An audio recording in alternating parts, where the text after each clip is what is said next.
Hi, welcome to valuationpodcast.com, a podcast and video series about all things related to business and valuation. My name is Melissa Gregg, and I provide online valuation services for mediation and litigation based in St. Louis, Missouri. Today, we are discussing common questions to ask a business broker when selling a business with Jennifer Smith, a business broker in Cape Girardeau, Missouri with Murphy Business Sales. Welcome, Jennifer. Let's say that the business is a smaller business.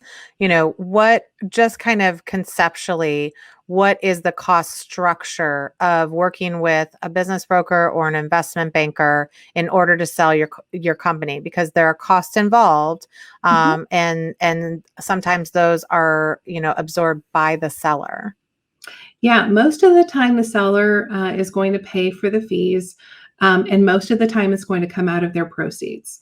So if you encounter an investment banker or a business broker who wants a monthly retainer for not selling your business, your interests are not aligned, right? You want that success fee on the back end. Typically, you're going to see business brokers in the smaller companies, in those Main Street businesses that are in that under 3 to 5 million in enterprise value. You'll also see some business brokers like us that go up to about 50 million, right? Which is considered lower middle market. You're not going to find any investment bankers in the Main Street sector. Those investment bankers are in the much larger deals. They're going to be in that 20, probably 25 million and up range is where you're going to find an investment banker. But the smaller deals, to answer your question, those are going to have a higher percent attached, and they're going to have a minimum attached because they take a lot of time and effort, and they're not big companies, right? Mm-hmm. So, a small deal that may be at a 12% fee if we have to find the buyer, and there may be a minimum attached to that. Whereas a larger deal may be 1.5% or 2% with no minimums, right? Mm-hmm. And so it kind of depends on the size and scope and scale, complexity. Do we have to find a buyer? Do you already have the buyer? All of those things play into the costs that are involved. So I like to tell folks, there's a very reasonable cost for the business valuation. After the business valuation is complete, then we're going to be able to tell you exactly what your costs are going to be, because we're going to know the business at that point, and we know what's going to be involved in selling it. So at that point, we can do a really good job of pricing the structure. And one other thing that I think is important for people to understand is there's a concept, which I actually learned from you, about being either a dual broker or working with the buyer and seller. How does that work, and what does that look like? Yeah, so anybody that's familiar with real estate has heard of a dual broker, and those are scary concepts, right? Because in dual brokerage, you represent the buyer and the seller, and you're thinking, well, how could your fiduciary obligation or your allegiance be to two different sides, right?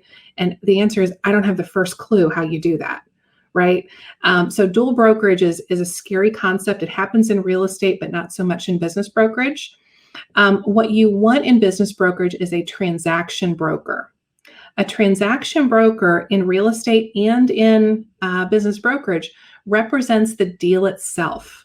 They don't represent the buy side or the sell side, even though the sell side usually pays the fee.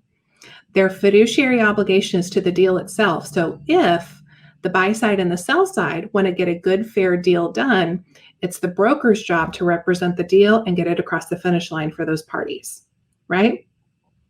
So, and honestly, I can't imagine not being a transaction broker, because I wouldn't want to be adversarial with my seller or my buyer, and I wouldn't want to unnecessarily complicate the deal by bringing in another broker, right?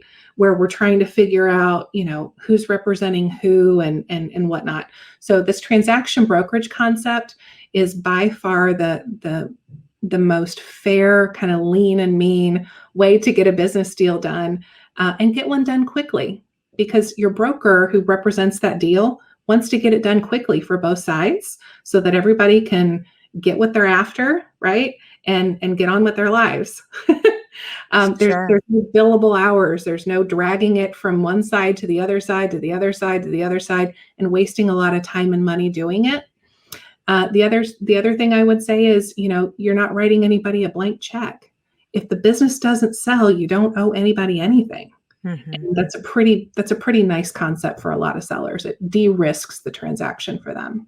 Now, for to be a transactional broker, is that going to be in all deals, or is that only if a potential buyer comes and maybe needs some additional assistance? Because a lot of times small businesses are bought by other owner operators. And Mhm. so is that typically when you would see it, or do you see it all the time? We're almost all the time transaction brokers. The only way that we would not act in that capacity is in probably a lower middle market deal where we get brought in um, by the buy side because there's already a sell side broker and they feel that they need adequate representation, or if they want us to handle their due diligence or something like that. Okay. I would say 9 times out of 10, transaction broker status is the way you want to go. General, a business owner, if they are considering, even at this point in time, or any time in the future, that they're like, well, I'm thinking maybe it's a good time. I don't really know. I need to figure it out because I think we put on the back burner, things to do for the future. But what you're basically saying is that the first step is a small fee to get a valuation to set the price, and then you talk about what the other fees would look like, the timing, how long it's going to take, what are the additional costs. And at that point, that seller can say, well, maybe I'm ready now, Mhm. or maybe I now know what I need to do and I could be ready later.